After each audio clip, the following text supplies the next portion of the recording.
Perfect. Good morning, everybody, and thank you so much for joining. For those that don't know me, my name is Catherine Conley, and I'm the Community Relations and Engagement Coordinator here with Seniors NL. Welcome to this week's Let's Talk About session, Changes to the Adult Protection Act. I'll introduce our guest speaker now in a moment. I'm going to go ahead and share my screen before we move any further. That was, I failed to do so. So 1 second there.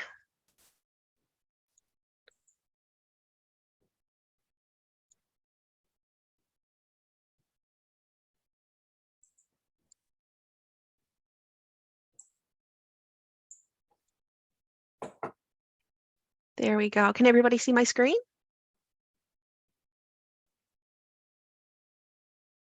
Yes. Yep. You can? Perfect. Thank you so much.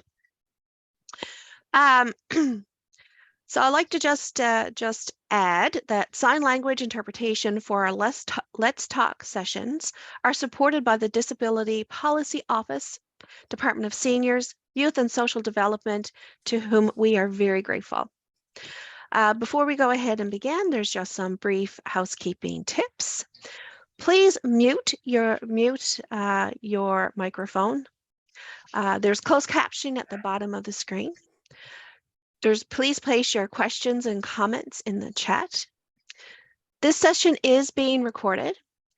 And if you're interested in having a copy of this presentation, or you're interested in having another Zoom session on a different topic, please by all means reach out to me. Barb, would you go ahead, please, and read our land acknowledgement? Okay. Good morning. We respectfully acknowledge the land on which we gather as the ancestral homelands of the Beothuk, whose culture has now been erased forever. We also acknowledge the island of Uktahunguk as the unceded traditional territory of the Beothuk and the Mi'kmaq. And we acknowledge Labrador as the traditional and ancestral homelands of the Innu of Nitassinan, and the Inuit of Nunatsiavut, and the Inuit of Nunatuavut. We recognize all First Peoples who were here before us, those who live with us now, and the 7 generations to come. As First Peoples have done since time immemorial, we strive to be responsible stewards of the land and to respect the cultures, ceremonies, and traditions of all who call it home. As we open our hearts and minds to the past, we commit ourselves to working in a spirit of truth and reconciliation to make a better future for all. Thank you so much, Barb. You're welcome. Tomorrow, June the 15th, is World Elder Abuse Awareness Day, also called WEAD. June the 15th is designated by the United Nations as a time to build more awareness around the prevalence of elder abuse in our society. It is a day to provide an opportunity for communities around the world to promote a better understanding of abuse and neglect of older persons by raising awareness of the culture, social, and demographic processes affecting elder abuse and neglect. The National WEAD event is bringing together a panel of experts, political figures, advocates, and concerned people like you to engage in an inspiring discussion about how we, as a country, can end elder abuse and protect the rights of older people.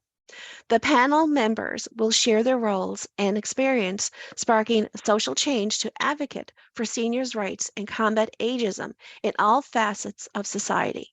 Sherry, would you mind just posting the link that you see there on the screen in the chat, just in case people would like to register for this event? And I'd just like to remind individuals that on the screen here now, the time from 1 to 3 is in Eastern time. So here in Newfoundland, that would be 2:30, and in Labrador, it would be at 2 o'clock. So I'm actually going to introduce our next speaker, which I'm so pleased to do so. I'm going to go ahead and just stop sharing my screen so Steve can go ahead and Steve could go ahead and share his slide. And as he's getting ready to share out his slide, I'm going to read out some information about Steve. Steve is a registered social worker from Bishop Falls. He has a Bachelor and Master's of Arts in Political Science and a Bachelor of Social Work from Memorial University. Steve has worked as a social worker with Newfoundland and Labrador Housing and with various community centers throughout St. John's. I'd like to give a big thanks to Steve today for taking time to speak to us and go over the changes with the Adult Protection Act. And Steve, it's all over to you. Thank you so much, Catherine. So good morning, everyone. Delighted to be here. I'm assuming everyone can see my screen. Yes, we do.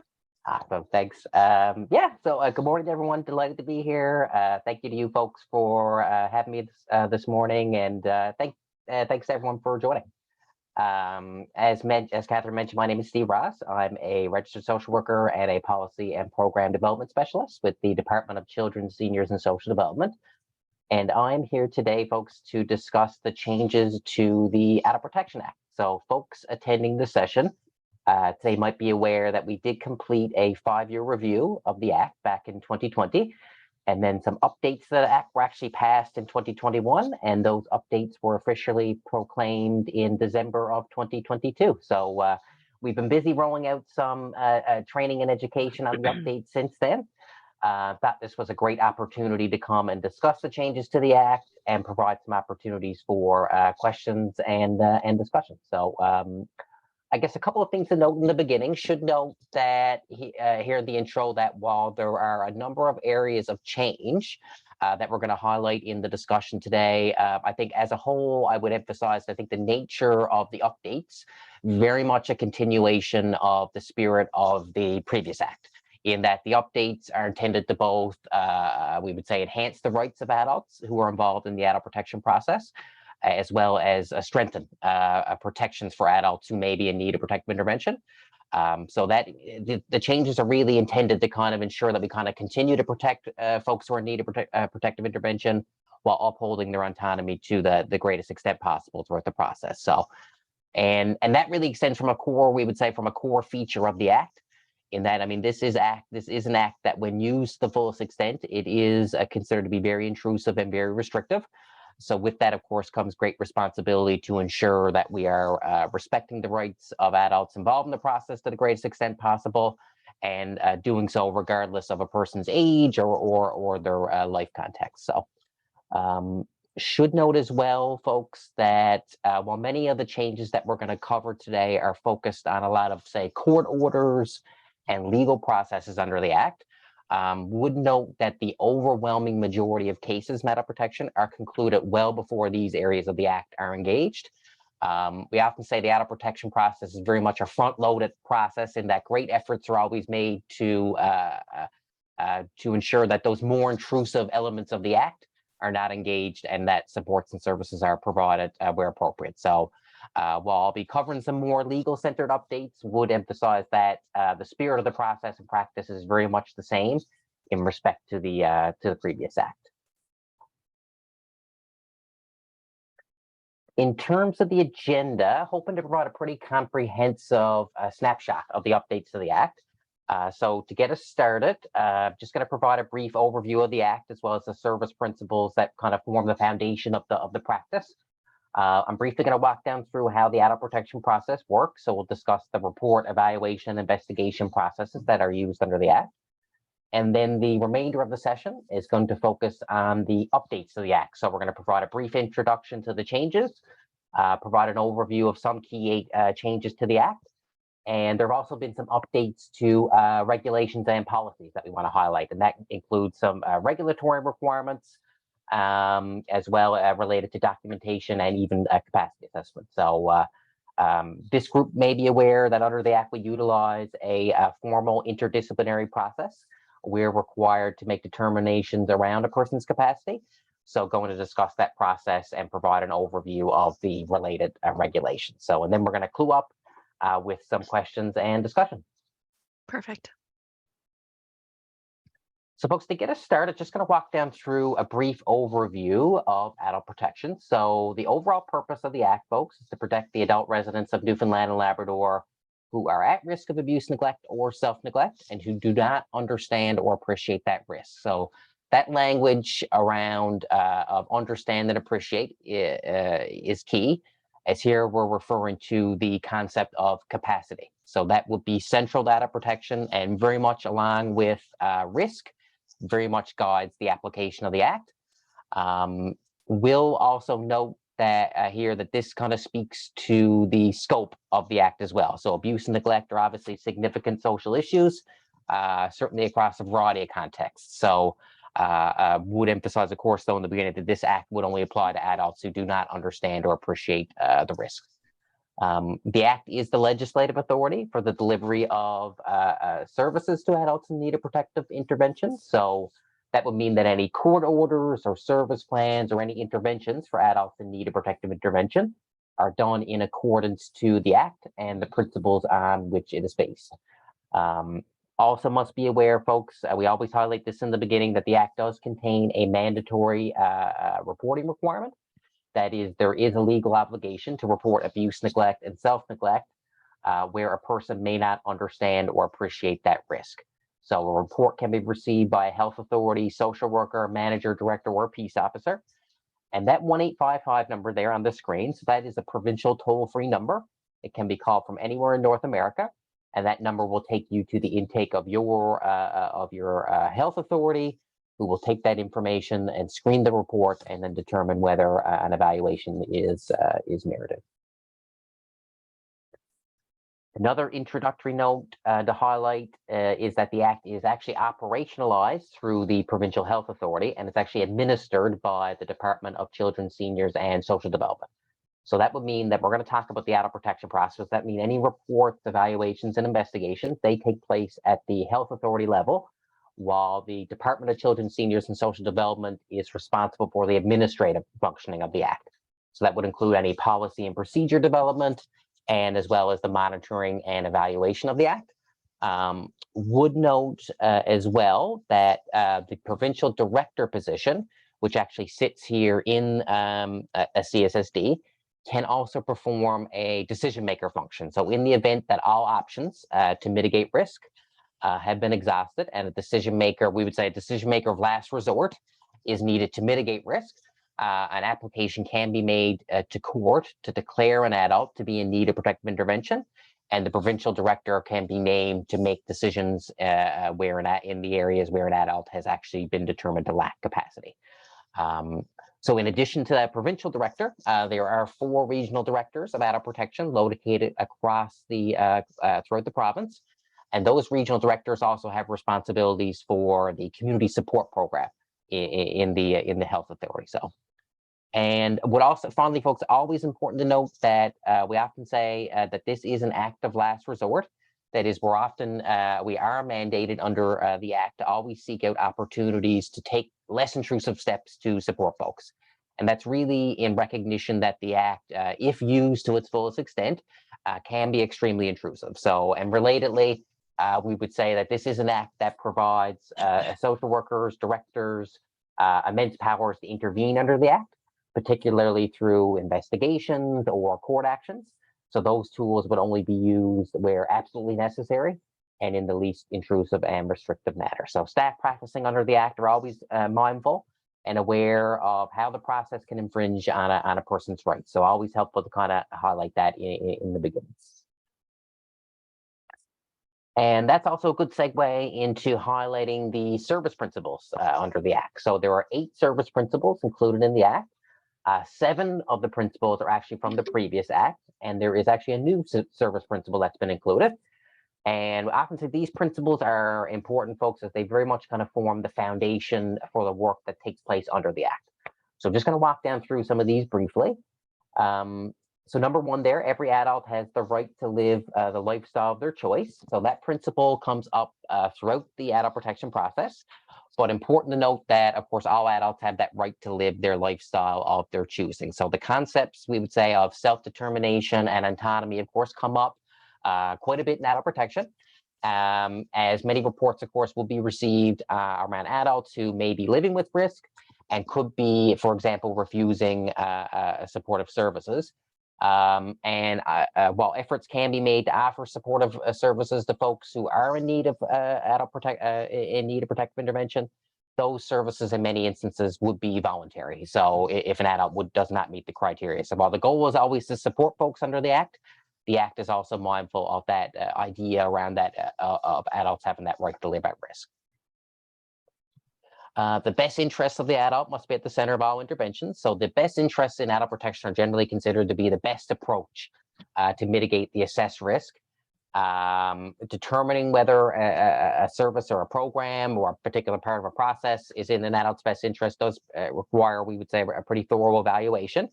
If that could include evaluating a person's safety, health, and well-being, as well as an adult's past and present wishes. So all those things will be considered when intervening anyway under the Act. So number 3 there, every adult has the right to be involved in decision making. So in adult protection, like across most sectors, I think there's great emphasis placed on engaging the adult throughout the process. So in adult protection, that could be, for example, constantly informing the adult of a particular part of the process. It could be supporting the adult to participate in a particular assessment. It could be supporting an adult to participate in designing a care plan or a service plan. So, of course, all adults have that right to be heard to the greatest extent possible in the process. And we often say it is the responsibility of service providers to ensure that the adult is supported to do that to the greatest extent possible. So, and number 4 there, I think we've already touched on this one. So again, any restriction on a person's decision-making rights, certainly an extremely significant intervention, and is of course only done as a last resort when all other options have been exhausted. Number 5 there, so the intervention should be specifically designed for the individual. So again, we're looking at what intervention is in this person's best interest. How can we mitigate risk in a way that that supports the individual and aligns best with their wishes, preferences, and their care needs. So cultural and community connections should be preserved when appropriate. So that is a new service principle. And that's really in recognition, folks, that the delivery of services under the Act, where appropriate, will provide for the preservation of an adult's community and cultural connection. So for example, where appropriate, a service plan, and we're going to chat about those a bit further today, a service plan that's developed for an adult who is declared to be in need of protective intervention, that could include, for example, visitations that facilitate the adult's connection with their culture. In the process itself, it could include facilitating assessments in the adult's own language, directly or supported by a translator. So we're going to discuss this again in the session, but certainly in addition that I think is consistent with broader efforts across legislation to kind of recognize that importance of cultural identity. Family ties and contacts will be preserved when appropriate. So it goes without saying that family can, of course, and often are a great source of support for clients involved in the process. Family members, of course, would also be consulted and involved in the implementation of any services where appropriate. But we'd also important to note that we can imagine a scenario where maybe the alleged perpetrator is a family member, which sadly is often the case, particularly when we think about situations of elder abuse. So again, we need to look at every case individually, but where appropriate, those family ties will be preserved. And last one we would highlight there, if an adult desires, they should be encouraged to obtain support, advice from family and friends in decision-making and assistance with communication. So as referenced, at any point in the process, it is an adult's right to have that support and assistance with decision-making and communication.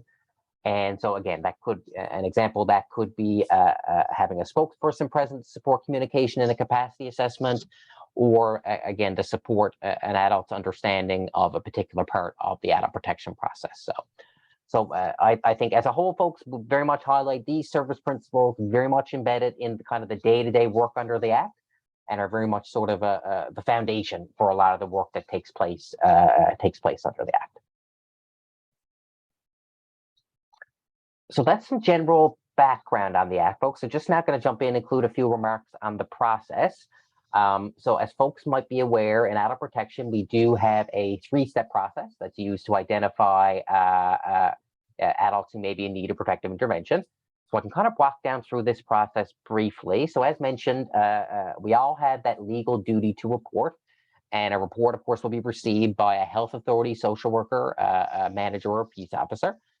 Those reports can actually be accepted or screened out. So when a report is made, the health authority is going to take that information provided and determine whether it meets the criteria. So where possible, the report source will often be contacted to provide as much information as possible. So that could be, for example, could include questions related to the specific allegation, the adult's current health status, their current living arrangement, or it could include any changes that may have been noticed in the adult's behavior. When the report is accepted, the file is then given a risk level, which would inform the response time to move into the second stage of the process, which is called an evaluation. So if a report is received and accepted, it moves into what we call an evaluation. And the purpose of that process, folks, is really to kind of assess the situation and then make determinations of risk and ultimately how can it be mitigated. So that evaluation is conducted by a social worker. And the role of the social worker during that evaluation, very much like that of a service provider, in that they're working with the person's consent. So that could include, for example, interviewing or observing the adult. It would include an assessment of risk. If criminal activity was suspected, it could lead to a referral to police. And of course, it could lead to gathering collateral information. So for example, maybe the social worker could contact a family physician or some other supportive sources, maybe a neighbor or a family. So that process has to be concluded not later than 10 days following the report. And then there are 3 general outcomes at the end of that process. So it could be lead to no further involvement, but perhaps maybe the allegations were not substantiated. It could lead to the provision of professional supportive services. So maybe there was risk, but the adult is not participating in, say, a safety plan.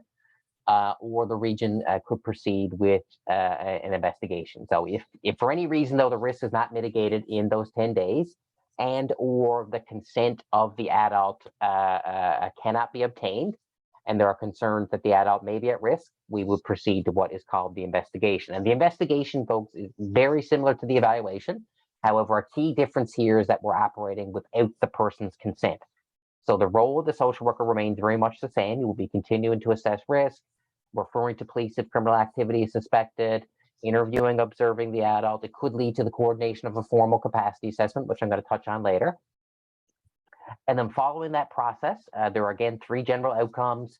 Could lead to no further involvement. Again, the professional provision of professional supportive services, or could lead to making application to a court to declare the adult in need of protective intervention. So that last step, as we probably discussed before, that last step is certainly considered a last resort and occurs very infrequently in the process, as folks are often able to mitigate risk in those less intrusive ways.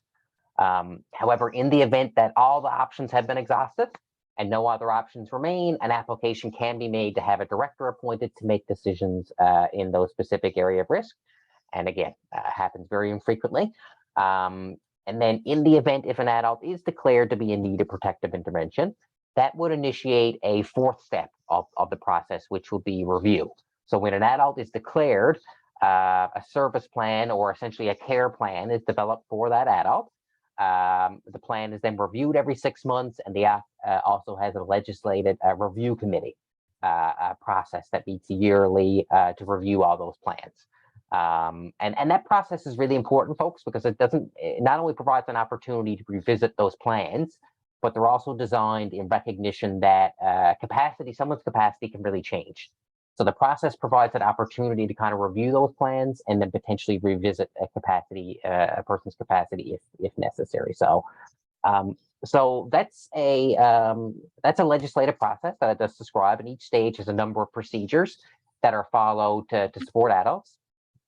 And as I mentioned, a key point about that process is that it's very much a front-loaded process, we would say. That is that a lot of time is spent in those early stages of the process to support folks and to take those proactive steps to ensure that adults aren't in need of protective intervention.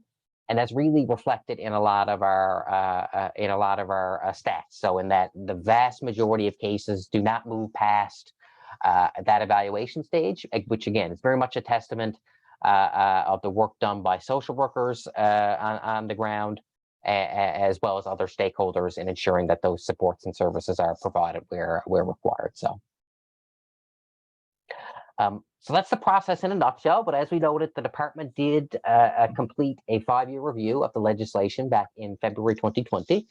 So while not all the feedback captured in the review necessarily concerned the legislation, there obviously were many items that were directly related to the legislation. So, to address feedback provided by stakeholders in the review, as well as some legislative issues that were raised since the proclamation of the original act, a new Adult Protection Act 2021 was developed and then proclaimed in December 2022. So again, while there are a number of changes to the updated Act votes, the most significant changes are, we would say, in 5 key areas, each of which we're going to provide a brief overview of. So as mentioned, it is a new piece of legislation, so there are a number of additional changes of significance.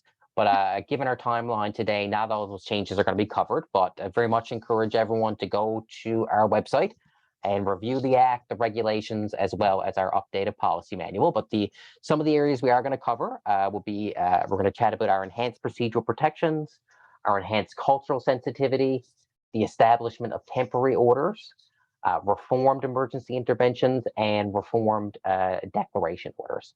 And then we're also going to touch on some additional changes as well.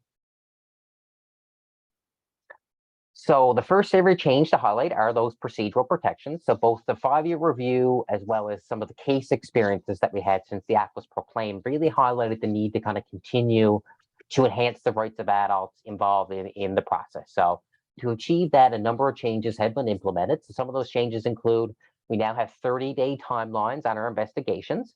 So those are intended to ensure that investigations are concluded in a safe and timely manner. In the previous act, there were no timeline requirements on investigations. Should note that extensions for investigations, though, can be acquired. However, that would require an application to court. So, and that timeline, folks, is really just a reflection of how intrusive the adult protection process can be, and then the efforts that were taken to ensure that that process has some time parameters around it. So, in the interest of procedural fairness, there are also now 30-day time limits placed on temporary court orders under the Act. So we're going to discuss those orders now shortly. And the right to retain and instruct counsel is also enshrined in the Act. So, and while that was a right, I mean, we all have that right to legal counsel now, and it previously existed before this legislation, of course. But placing that in the Act does ensure that that right is protected to the greatest extent possible under the Act. So certainly, in addition, that is supportive of that human rights emphasis. There is a new section of the Act that also provides the court the authority to place conditions related to the timelines and review of declaration orders. So, for example, a court may wish to place a timeline requirement on a court order, or a condition related to the person. So, for example, where or with whom a person lives, for example. And then finally, I would note that the section 16.6 of the Act actually also gives the adult the right to refuse to participate in an interview or an assessment during an investigation. So again, that is a right that previously existed, but it's now explicitly acknowledged in the Act. So as a whole, folks, while many of those changes are very much, of course, more pertinent to, we would say, the legal processes under the Act, it does speak to some of the efforts made to ensure that the rights of adults are upheld to the greatest extent possible. As mentioned, folks, during the 5-year review, it also became evident that there were opportunities to further strengthen cultural considerations in the adult protection process. And that will be, again, consistent with current practices and it's certainly now recognized in the legislation. So as mentioned, Section 8 actually includes that addition of the service principle requiring that the delivery of services under the Act provide for the preservation of cultural and community connections.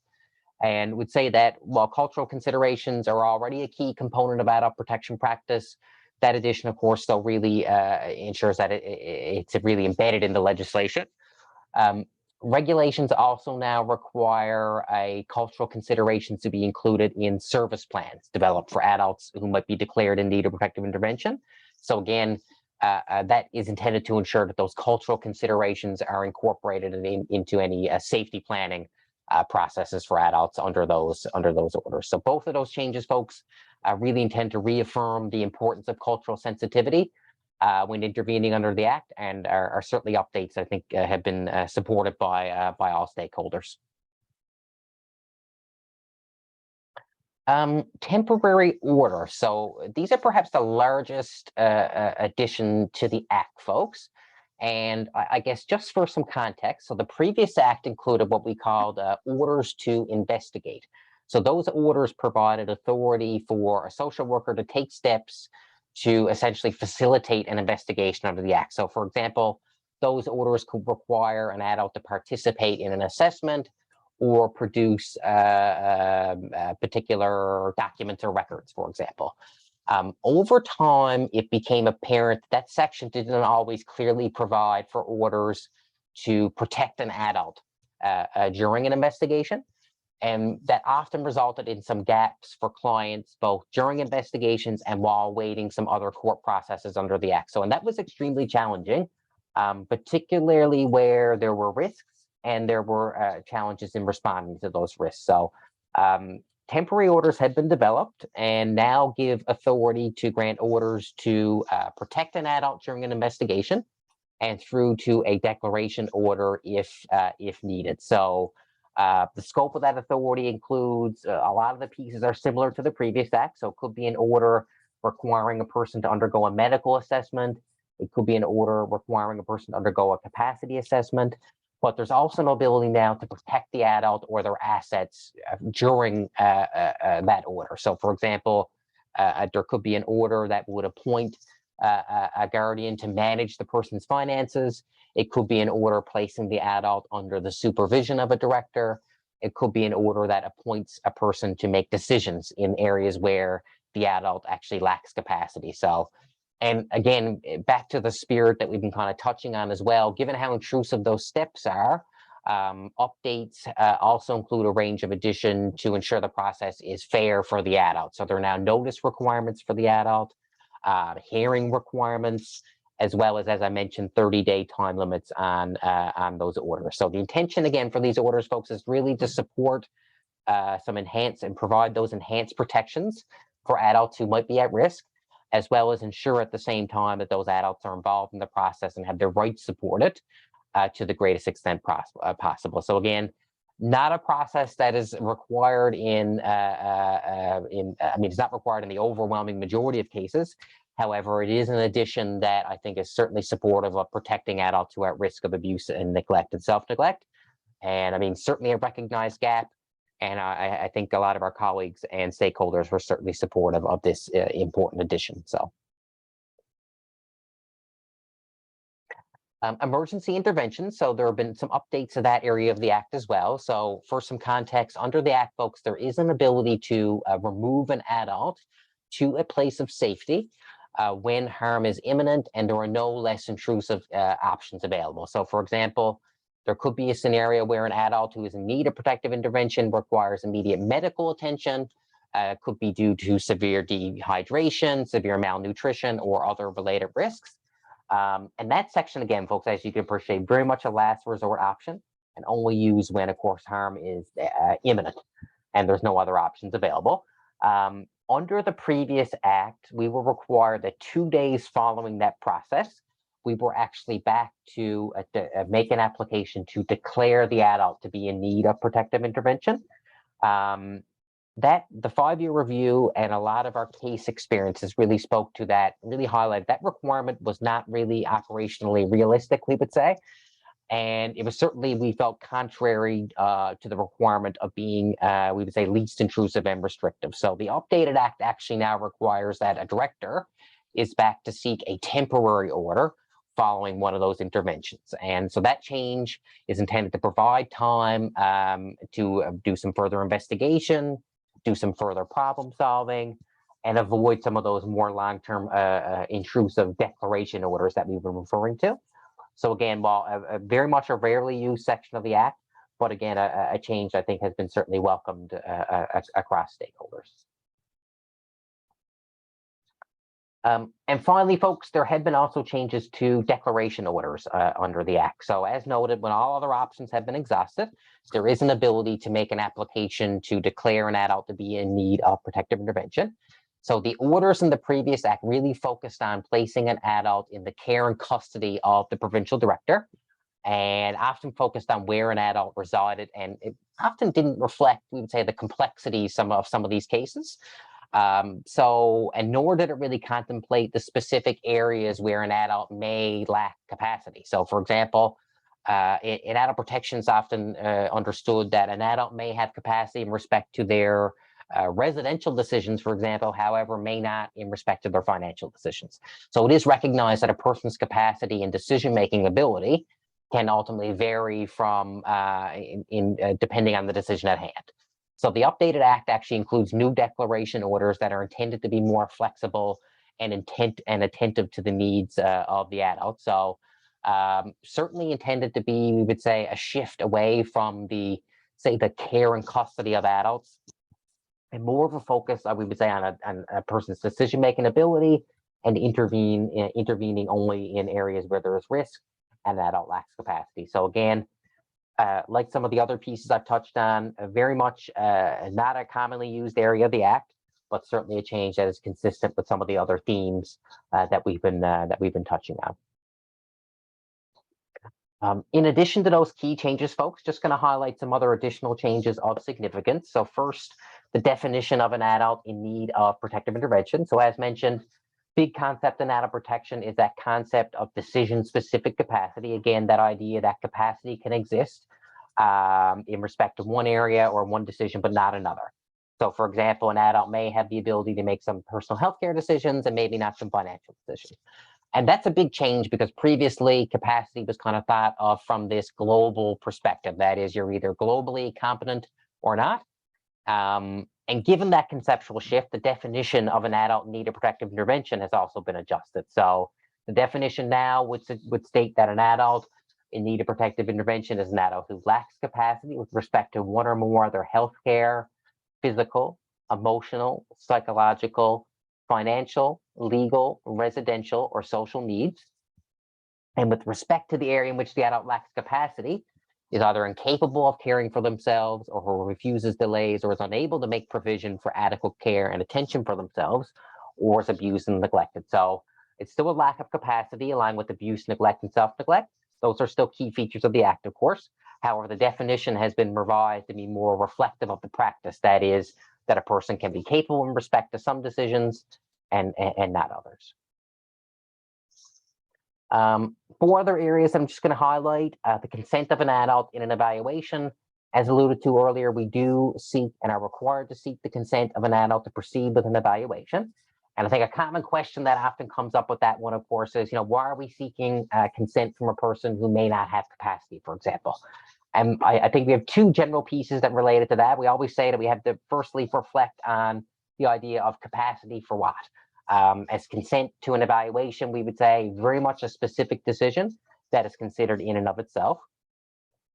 And related to that, we're always cognizant of the fact that adults, of course, are presumed to have capacity under the Act. So a report may be received on an adult and folks may be concerned, for example, that an adult is making some risky decisions or maybe engaging in some risky behavior with their finances, for example. And you have some could be refusing some supports from family, friends, and or some lifestyle concerns. But we often say we can't lose sight of the fact that adults have those rights, that right to make choices that other folks may consider to be unwise, for example.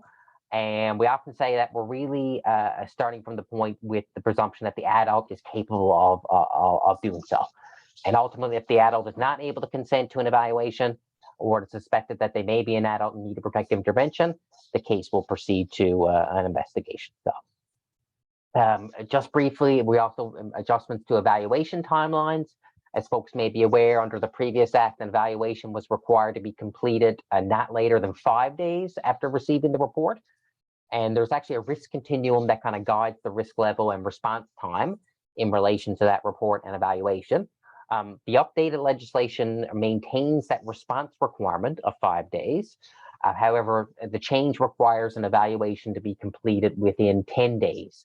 So additional time has been provided to complete the evaluation. So really expanding those timelines while maintaining the response time is really intended to kind of provide time to mitigate risk without compromising that need to meet with the adult and assess risk as soon as required. So investigation reports are to be submitted to the provincial director not later than 10 days following an investigation.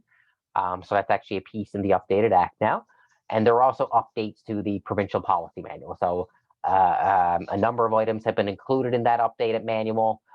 So there could be some new policies in there related to, for example, the right to information, documentation, confidentiality, and privacy, and also a number of new forms and templates. So as a whole, the updates to that manual, folks, are very much intended to kind of support that continued consistent and quality kind of implementation of the act throughout the province.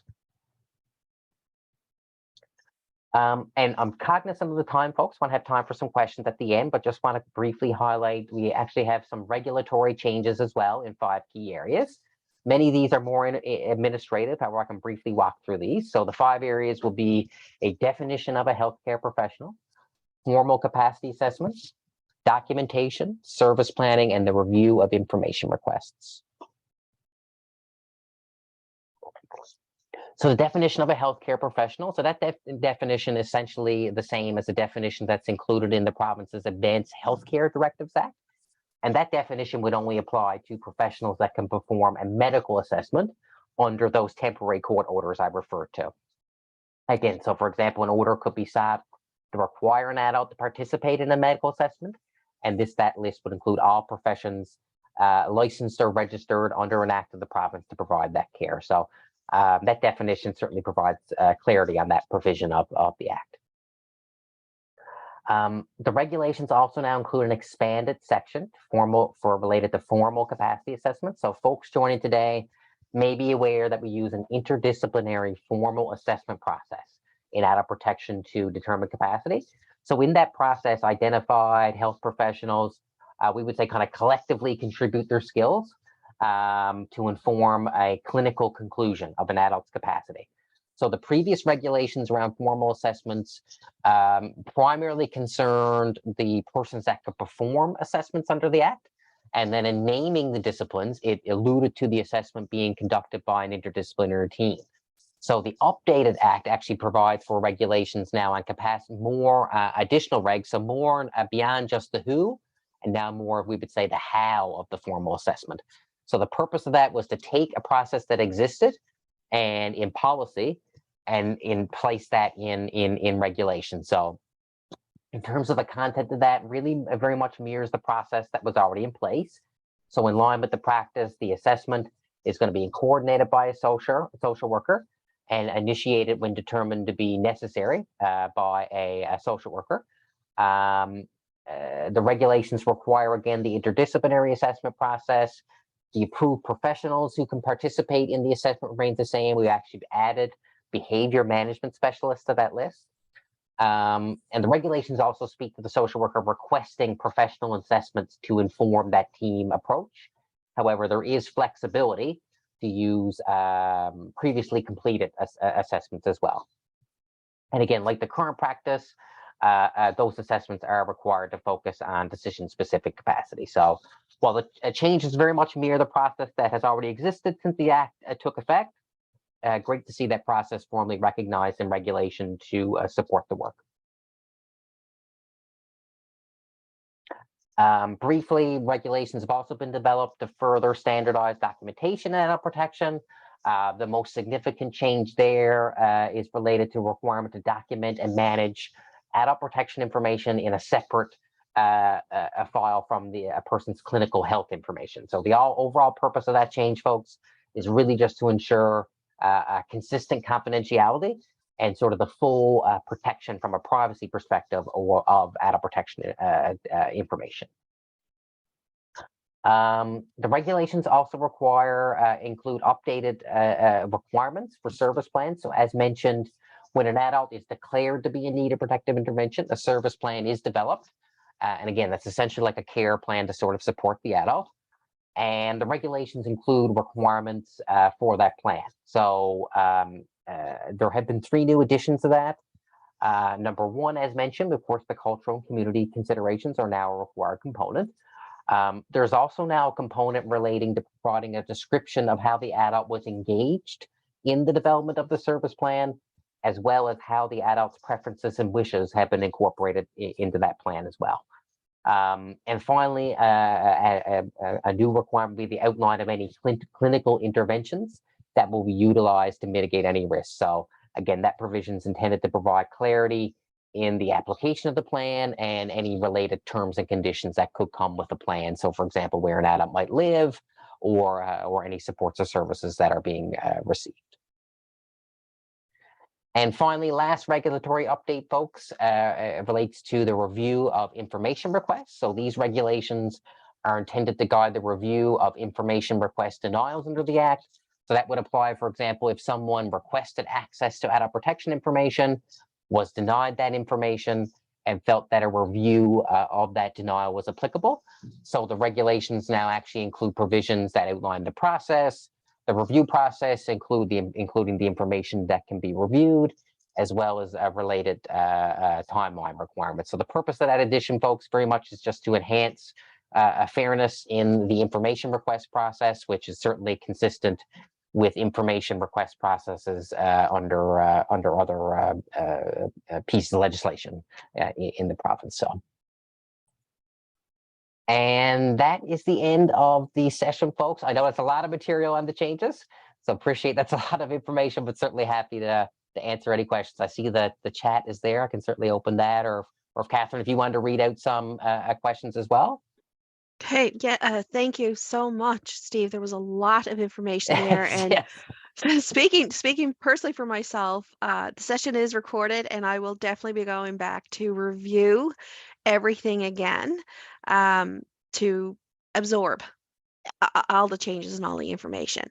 Sure. So I do have some of my colleagues that are going to help out with some questions that came into the chat. But Steve, if you could actually stop sharing and go Sure. ahead and assign the controls back over to me, that would be perfect. Thank you so much. So Sherry, do you have any questions there that you would like to read out? Yes, there is one. There's a couple here. Trudy was asking, is there consideration for 2S LGBTQIA plus folk in development of service plans, declarations, or temporary orders, Steve? Absolutely. So I would say that that's a big piece of the plan, very much like I would say a lot of the pieces that folks might be familiar with from a healthcare perspective of involving the adult, ensuring that their preferences and wishes are reflected to the greatest extent possible. Absolutely. All those pieces will be are a huge part of the process, and would say that, you know, involving the adult is probably the most important feature of the Act and the processes involved in it. So absolutely, I think that it's certainly an important piece that folks will be cognizant of for sure. Okay, there's another one. Thank you, Steve. There's another question from Denver. Is a dementia diagnosis, if a dementia diagnosis is taken into consideration when they are assessing if an adult has the capacity to agree or refuse evaluation? Oh, fantastic question. So I guess two pieces related to that. So we would often say a big piece related to capacity that we talk about in the Act, that a diagnosis, what would inform an assessment of a person's capacity wouldn't imply that they lack capacity. So we often say, I think there has been a shift to move away from the fact that I think previously it was often thought of that, okay, if a person receives such a diagnosis, that they're not able to make their own decisions. And I think this focus on decision-specific capacity is kind of certainly kind of reversed that narrative. And now there's a much greater focus on, wait a sec, just because someone has a particular diagnosis or a particular mental health challenge or a particular disability does not imply that they lack capacity to make their particular decisions. In respect to the consent process, if a person was not able to provide informed consent, then and there was risk, the process would proceed to an investigation. And another question here from Jennifer. How many people go through this assessment process per year? And how many result in declaration orders? And what is the breakdown in terms of region in the province? And has this data been disaggregated along the lines of culture?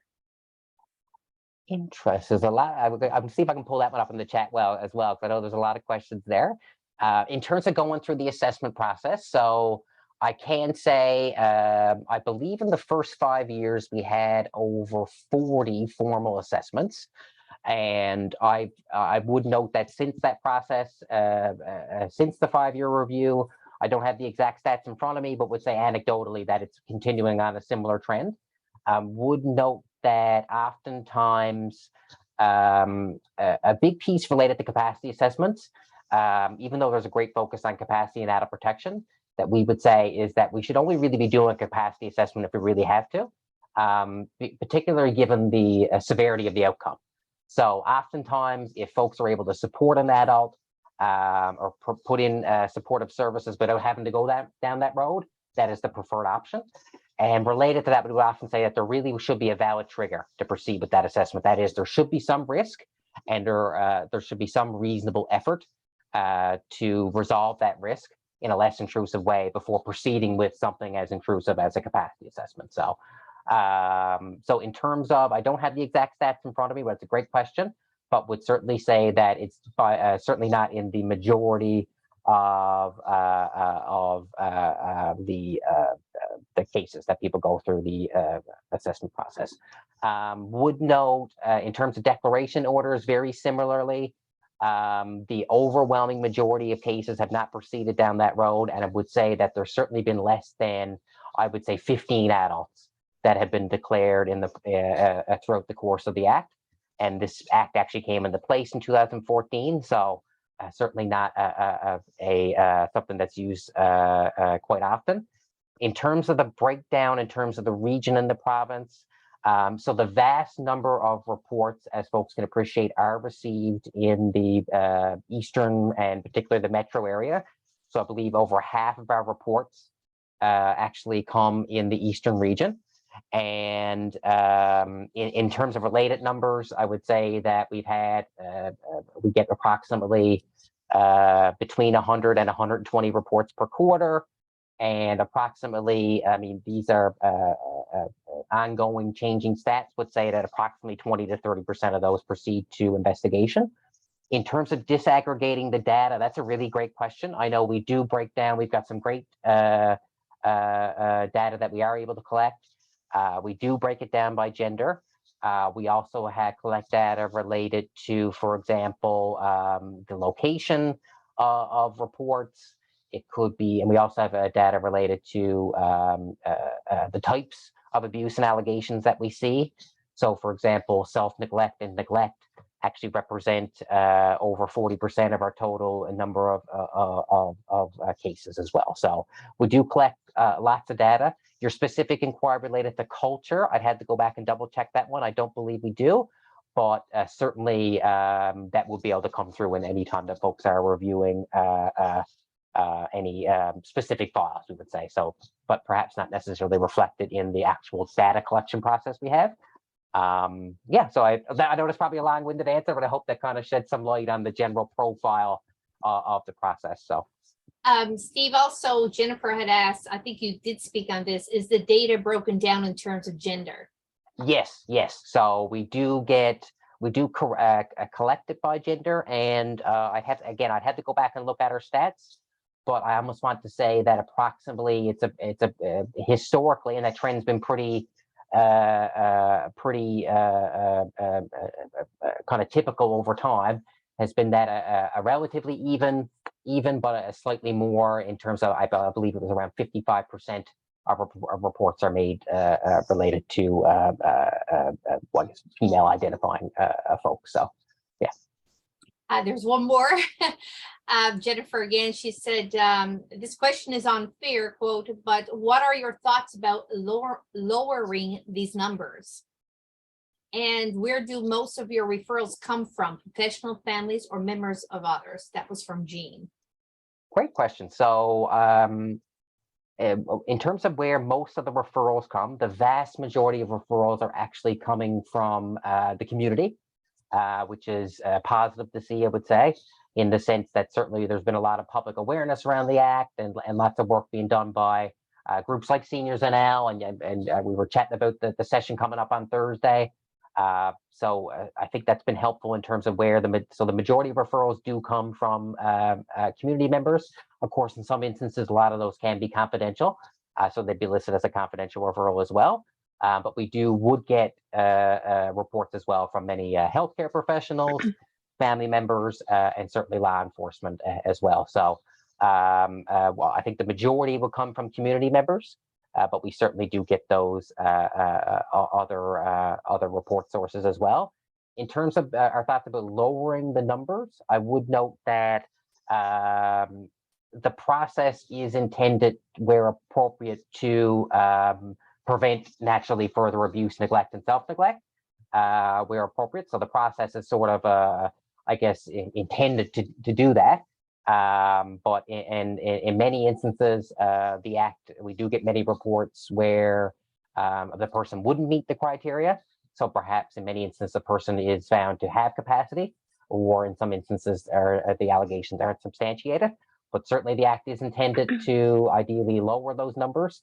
But I think in conjunction with that, and related to some of the other broader discussions that I know folks have related to, whether it be elder abuse, for example, I think there's lots of work to be done there in terms of awareness raising, education, and what have you. So certainly something that speaks to how important I think sessions like this are, and other initiatives that are undertaken by other stakeholders as well. So Thank you, you. Steve. I actually have a question for you, Steve. We have been doing several presentations this month with regards to elder abuse. And in some of those presentations, a question is actually brought up, and more so verbiage on ward of the state. So ward of the state isn't something that we would use. Listening to your presentation, it's placed in the care of a director, correct? Yes. Yes. So the language now would be that essentially, as I mentioned, so we're moving away from that idea of like care and custody, and more towards what's the specific area of risk where the adult may lack capacity, and we can appoint an appropriate person to make decisions in that specific area of risk. Yes. Okay, and that was underneath section 25. Yes. Okay, so I just want to reiterate that again, that to place an individual in the care of a director is underneath section 25 of the Act for our audience. There was a couple of questions that actually came over to me directly. So, and I believe you already answered this, but one of the questions was, is this Act national or is this a provincial Act? So this would be a provincial Act. So it's a provincial civil act.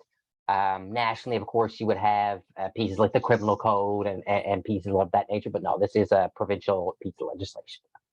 Okay, thank you.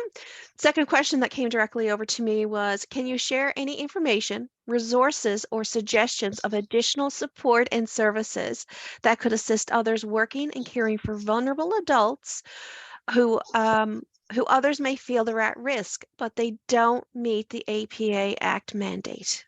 No, awesome question. I would say, I mean, it would really depend on the area of risk.